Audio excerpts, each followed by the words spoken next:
Welcome back to the deep dive. Our mission today is, well, it sounds simple, but it's deceptively so. We are trying to pull the signal from the noise when it comes to nutrition, long-term health, and, longevity. If you're like most people, you were just bombarded every single day with a constant stream of information.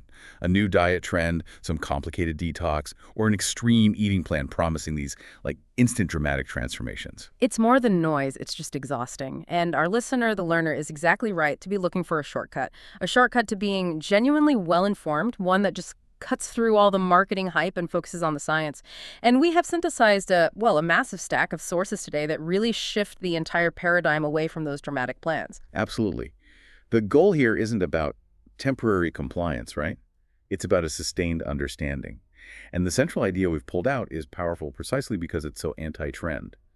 Longevity in your health, they don't arrive because of some radical short-term diet. They're built quietly, through small, repeatable choices that just compound over time. The fundamental idea running through all the research is that the way you eat today quietly shapes how you feel tomorrow and years from now.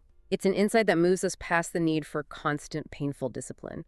It refocuses us on long-term physiological cooperation. If we can truly grasp the fundamental daily signals we're sending our bodies, we can stop relying on willpower, which is, let's face it, a finite resource. And we can start relying on stable biology, which is a design feature. So that's the mission, to pinpoint the high-leverage, non-dramatic habits that actually stick and create this, resilient foundation for the decades ahead. Okay, let's unpack this then. I think we have to start with the foundational concept of food itself.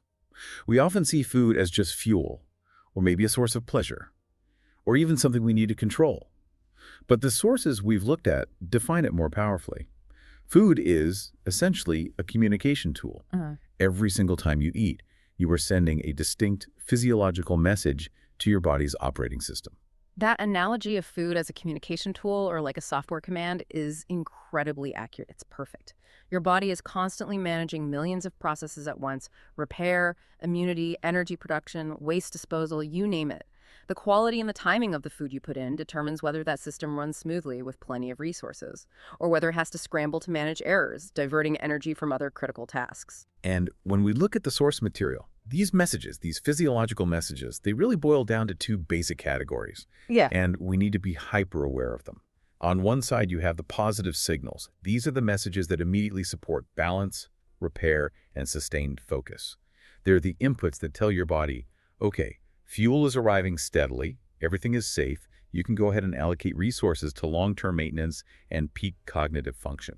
And then, conversely, you have the stress signals. These are the inputs that immediately create a kind of internal crisis, a sudden violent spike in blood sugar, a rush of inflammatory compounds, or, a severe rapid dip that leaves your body feeling starved.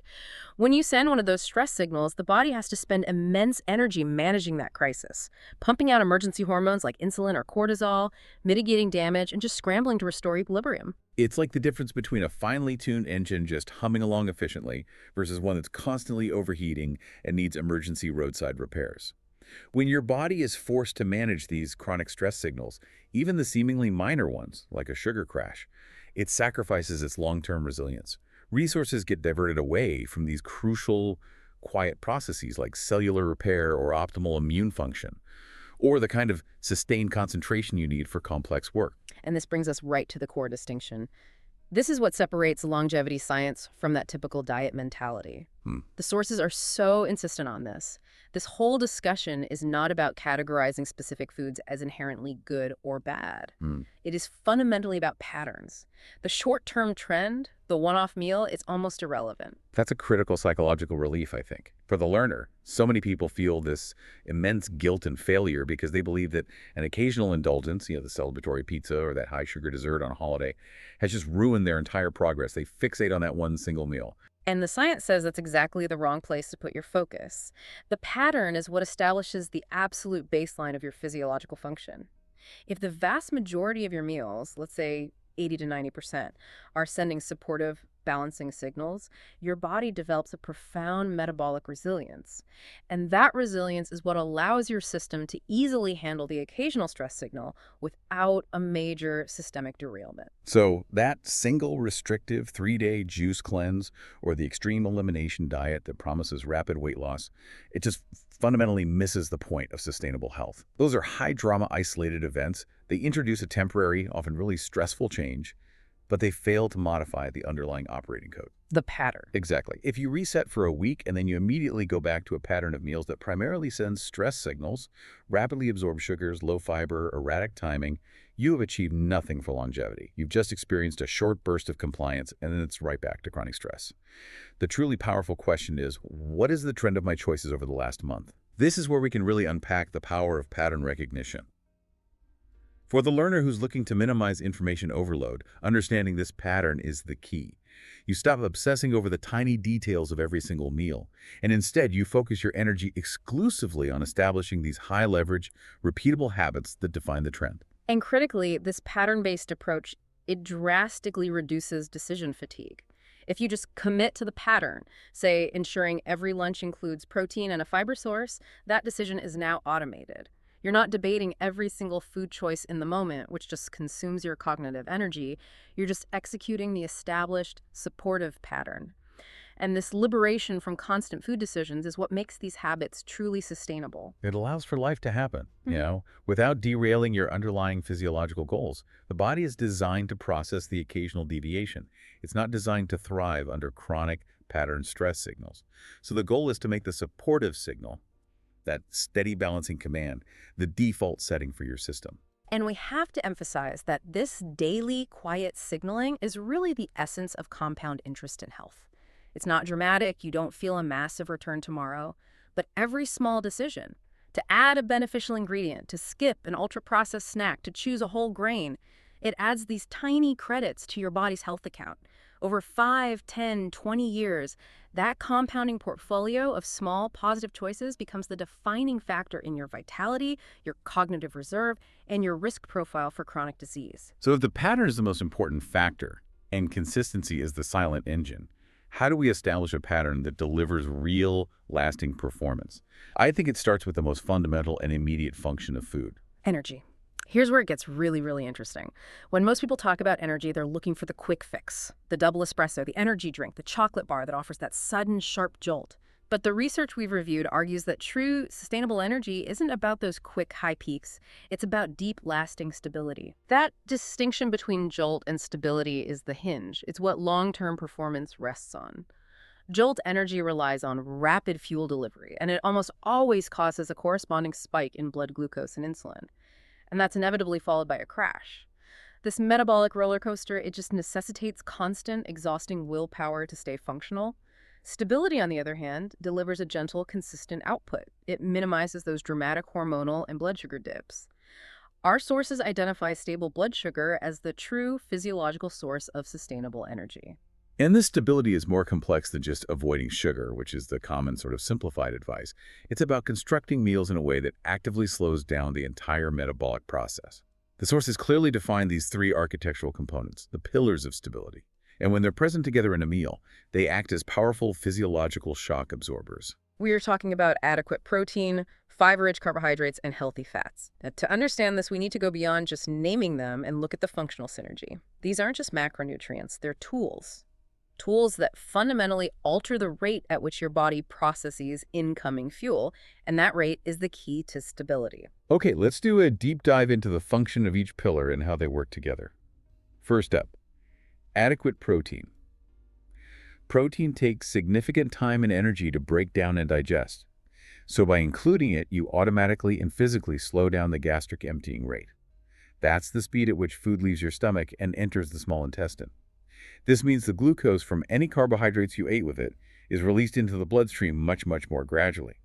This extended release just dampens the sugar peak and sustains the energy delivery for hours.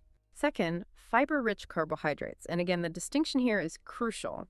fiber-rich, not refined. The fiber, particularly the soluble fiber you find in oats, beans, fruits, and a lot of vegetables, it forms this kind of viscous gel in your digestive tract. This physical presence acts like a metabolic speed bump. It literally impedes and slows the rapid absorption of glucose. So when you choose whole grains and legumes, you are proactively embedding the speed bump into your meal structure. You're ensuring you get the fuel you need without the metabolic overload. And finally, healthy fats. Like protein, fats dramatically slow down the whole digestive process. They also trigger specific hormonal responses. For instance, fats stimulate the release of satiety hormones like CCK, cholecystokinin. This not only slows digestion, but it also immediately contributes to a feeling of lasting fullness or satiety. And that reduces the need for constant snacking and stabilizes energy over a long period. I mean, just think of the difference between a bowl of refined, cereal-pure, fast-acting glucose versus a handful of nuts, which delivers protein, fat, and fiber. The impact on your energy profile is just night and day. When you construct meals with all three of these pillars balanced, the physiological outcomes are profound. Energy doesn't just feel better, it lasts significantly longer.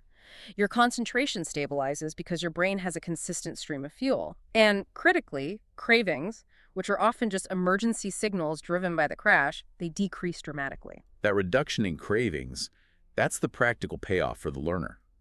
We often attribute cravings to a lack of willpower, but the sources frame them as a direct physiological reaction to instability.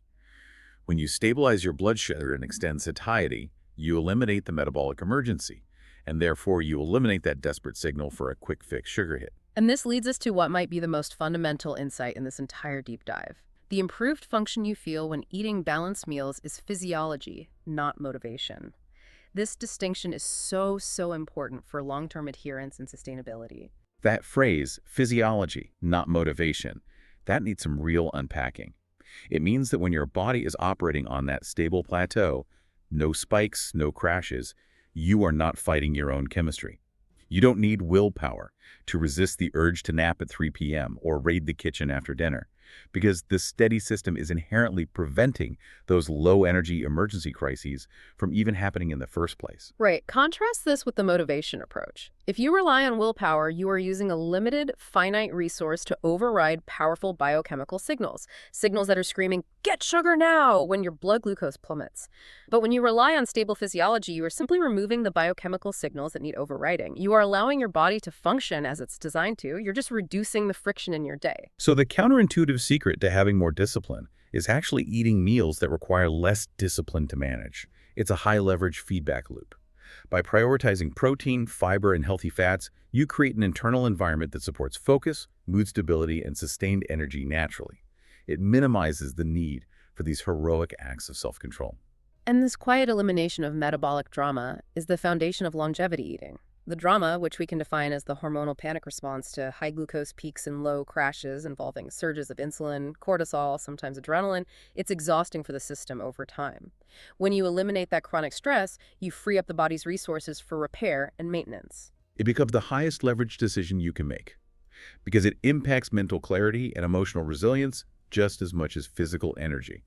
If you want sustained attention for a complex work project or stability in your mood throughout the afternoon, the science suggests you should look at the structure of your lunch plate first. The fuel determines the function. And if we connect this back to segment 1, consistent, stable signals, the pattern, that's what guarantees those long-lasting, profound benefits. Indeed. We've established that the entire body benefits from stability and a low-drama environment. But there is one organ that is disproportionately sensitive to fuel instability and oxidative stress, and that is the most valuable organ we own, the brain. Right. Let's talk about the brain. What's so fascinating here is just how metabolically demanding the brain is. I mean, it only makes up about 2% of your body's weight, but it consumes roughly 20% of your daily calories. This extraordinary dependence on fuel makes its relationship with food absolutely crucial, not just for today's mental acuity, but for ensuring long-term cognitive function and resilience against age-related decline. And the brain is not a forgiving organ when it comes to its fuel. Our sources highlight that the brain requires 2 primary non-negotiable things from its nutritional input over a lifetime. First, as we just established, it needs a steady, consistent fuel supply. And second, it requires robust, consistent protection from inflammation and oxidative stress. The need for steady fuel is pretty straightforward. The brain doesn't store energy reserves like muscle or fat tissue. It demands constant delivery. So if your blood sugar is spiking and crashing, the brain is chronically stressed, toggling between being overloaded and being starved. That instability itself is taxing on neural tissue, and it impairs complex processing. But the inflammation and protection angle is maybe the more insidious long-term threat. Every metabolic process, including burning glucose for energy, generates byproducts. They're called free radicals, and they cause oxidative stress. You can think of oxidative stress as um, like rust on the machine or a low-level internal cellular wildfire. And the brain, being rich in delicate lipids and neural pathways, is acutely vulnerable to this damage. So our diet isn't just about fuel delivery, it's about daily structural defense. Exactly. And the defense mechanism comes from specific compounds found in high-quality food. Our sources review really consistent data linking specific dietary patterns to better cognitive function over time. And these patterns are universally anchored in the same concept: nutrient density and anti-inflammatory power. We're talking about diets rich in whole foods. Things like deeply pigmented vegetables, fruits, whole grains, and, crucially, healthy fats. Particularly omega-3 fatty acids, which are integral structural components of brain cell membranes. And why these foods? Because they're packed with micronutrients and, most importantly, antioxidants and phytonutrients that act as the body's internal maintenance crew. They neutralize those free radicals, and they dampen the chronic inflammation that degrades brain health over decades. It's the consistent, accumulated exposure to these protective compounds that matters most. While stable blood sugar ensures your immediate operational performance, the anti-inflammatory whole foods ensure the structural integrity of your brain over decades. This structural integrity, the resistance to damage, and the capacity for repair is what longevity requires. Which leads us to the critical warning about highly processed and ultra-processed foods. Our sources deliver a pretty sobering assessment of their long-term impact. And this must be clearly understood by the learner. They do not cause immediate spectacular failure. They fail gradually, insidiously. This gradual failure is the danger hiding in plain sight. If you eat a meal high in ultra-processed ingredients, the immediate effect is that metabolic drama we discussed, a sugar spike and crash. That's temporary. You feel it immediately. The gradual failure comes from two factors. First, the utter lack of the necessary fiber and protective micronutrients, the antioxidants that the brain requires for defense. And second, the inclusion of ingredients that actively promote chronic low-grade inflammation. So this means ultra-processed foods are a double whammy to the brain's longevity. They offer quick, unstable fuel, and they fail to provide the anti-inflammatory defenses needed. And people tend to ignore these gradual effects because they're silent.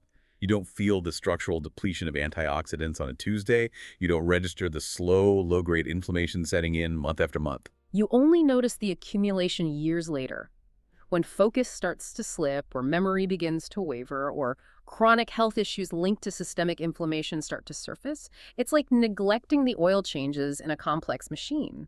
The engine doesn't seize on the first day, but if you let that neglect continue for 5 years, the entire system grinds to an irreversible halt. That accumulation of unmitigated oxidative stress is the cumulative cost of ignoring the pattern. So we can connect the dots right back to the stability principles. The brain needs blood sugar consistency to function today. But it needs consistent whole food anti-inflammatory inputs to maintain its structural integrity for tomorrow. You can have stable blood sugar by eating, say, highly refined protein and fat, but if you don't include those protective plant-based compounds, you're still neglecting the long-term defense system. They're absolutely two sides of the same longevity coin. The takeaway for the learner is that protecting the brain is arguably the most critical long-term goal of non-dramatic eating. If your nutritional input is steady, consistent, and densely anti-inflammatory, you are making the ultimate investment. You're preserving the cognitive organ responsible for your quality of life well into your later years. This fundamentally shifts the motivation from immediate aesthetics to long-term cognitive resilience. So if stability is the goal, and this gradual failure, the cumulative cost, is the enemy, then the most dangerous myth we have to dismantle is the idea that you need radical transformations to get results, that you need extremes to achieve extreme results. The science points in the opposite direction.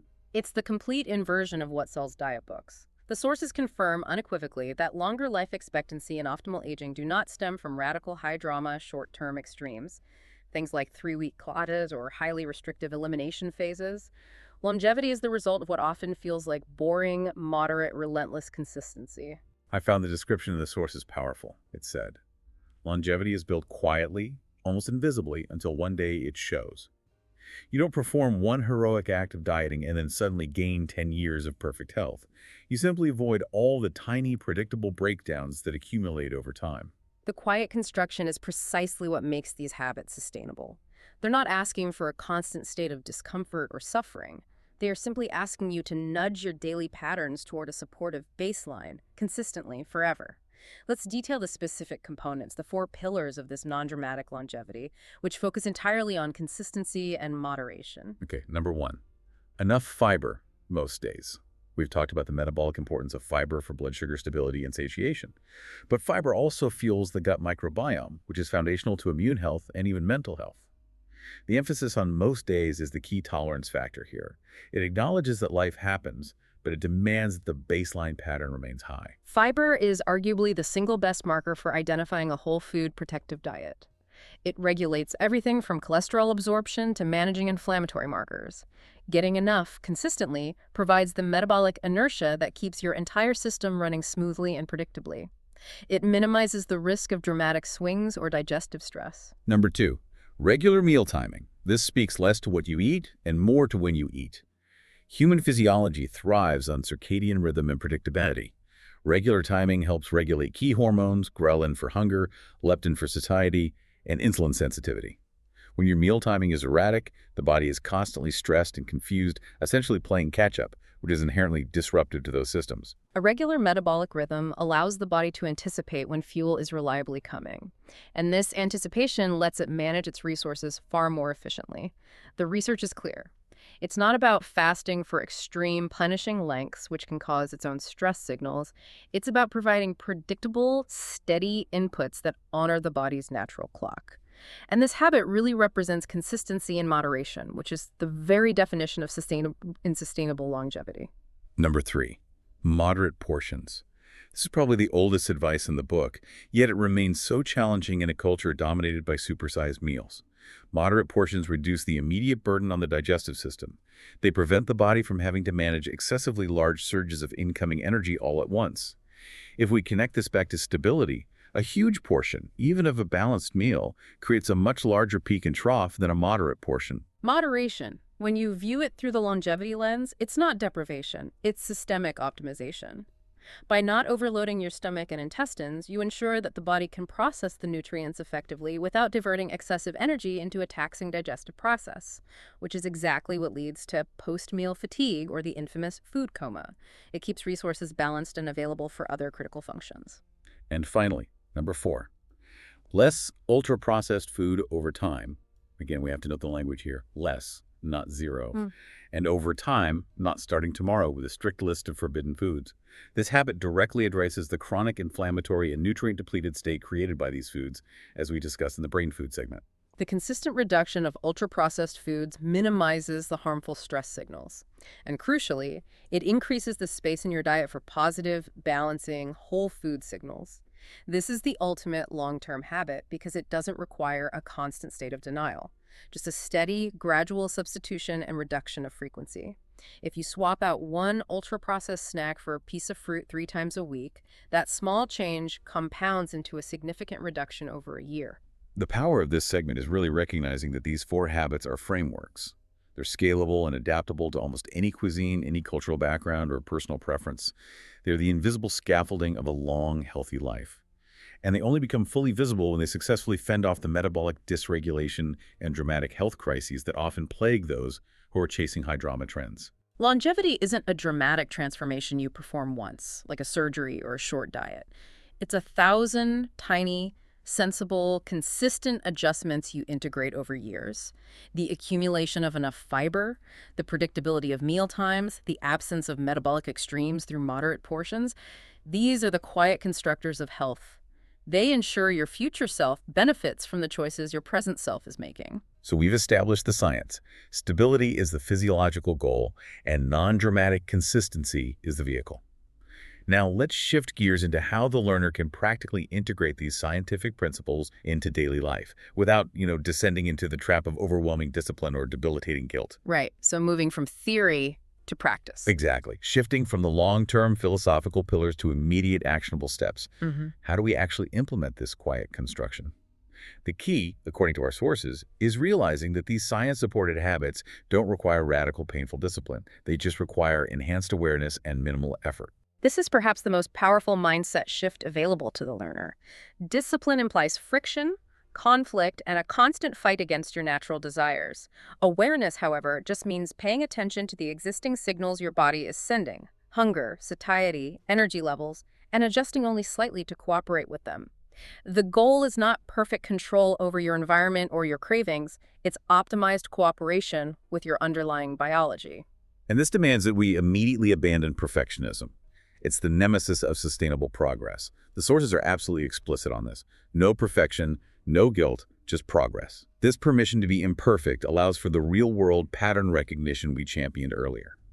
If you have a meal that introduces a stress signal, and it happens, you don't declare the day ruined. You simply ensure the next meal sends a positive, balancing signal, and you maintain the positive pattern without losing momentum. Guilt and perfectionism, they just feed the all or nothing mentality.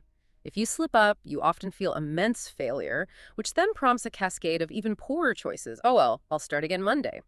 By accepting that only steady progress matters, you give yourself the psychological permission to course correct immediately, maintaining that positive long-term trend.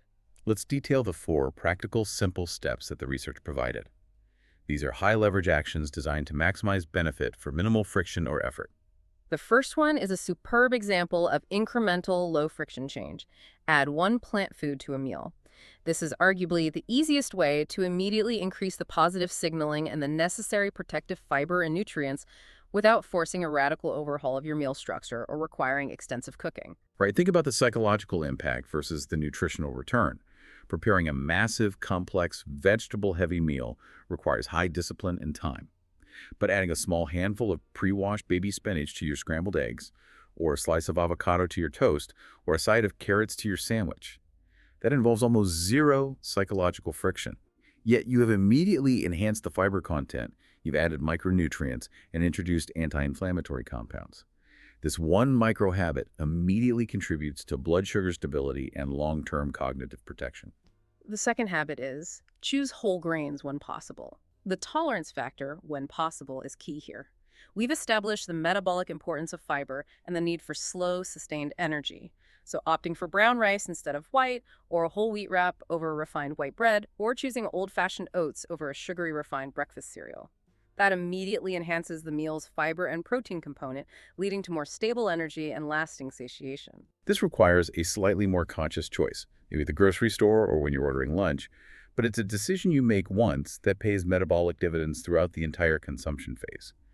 You are proactively choosing a fuel source where the carbohydrate signal is slower, more sustained, and less likely to induce that metabolic trauma. The third habit focuses entirely on optimizing the process of consumption itself.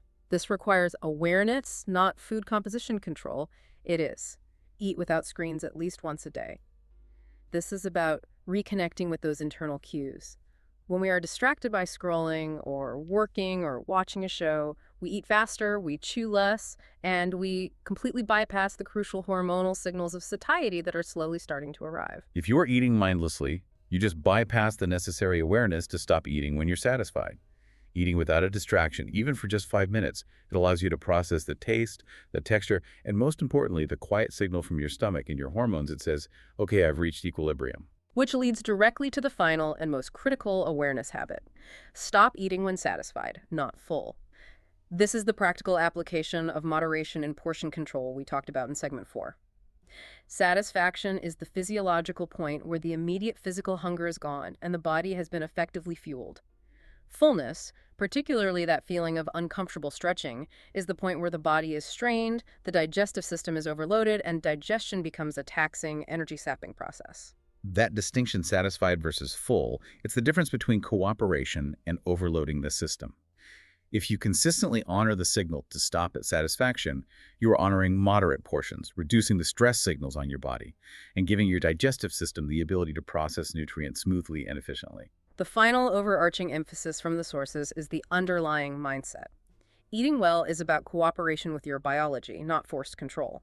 Your body isn't a machine you have to strong-arm into submission or punish into obedience. It is an incredibly sophisticated and adaptable system that responds precisely and predictably to what you do repeatedly. If you begin consistently sending those supportive signals, more fiber, stable blood sugar, awareness of satiety, your biology starts cooperating with you. You feel better, you crave less, and the need for intense, exhausting control just diminishes naturally over time. That is sustainable longevity in action, built from the quiet, powerful choices you make every single day. Let's synthesize the core learning points of this comprehensive deep dive for you, the learner. We started by understanding that the pattern of daily eating, not the occasional deviation, is what determines long-term health. Because every meal sends a critical physiological signal, either balancing or stressing your system. We established that real, sustainable stability is energy, and that stability is built by architecting meals with adequate protein, fiber, and healthy fats.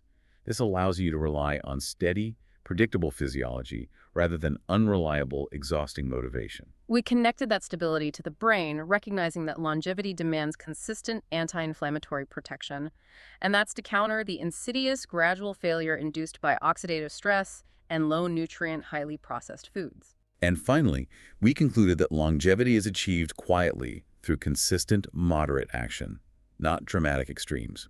This means focusing on simple, high-leverage habits like adding plant foods, choosing whole grains, and enhancing awareness during mealtimes to cooperate with your biology. This commitment to quiet cooperation is the ultimate payoff. It moves the entire conversation away from self-inflicted guilt and toward intelligent, science-supported self-care. This discussion raises an important question for you, the listener, to consider as you wrap up this deep dive.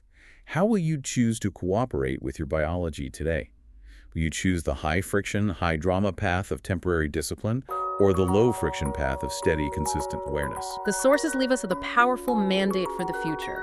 Eat today in a way your future self won't have to fix. That quiet investment in consistency is the most profound and lasting form of self-compassion you can practice. Join us next time for another deep dive into the sources that help you become instantly well-informed. Thank you for listening.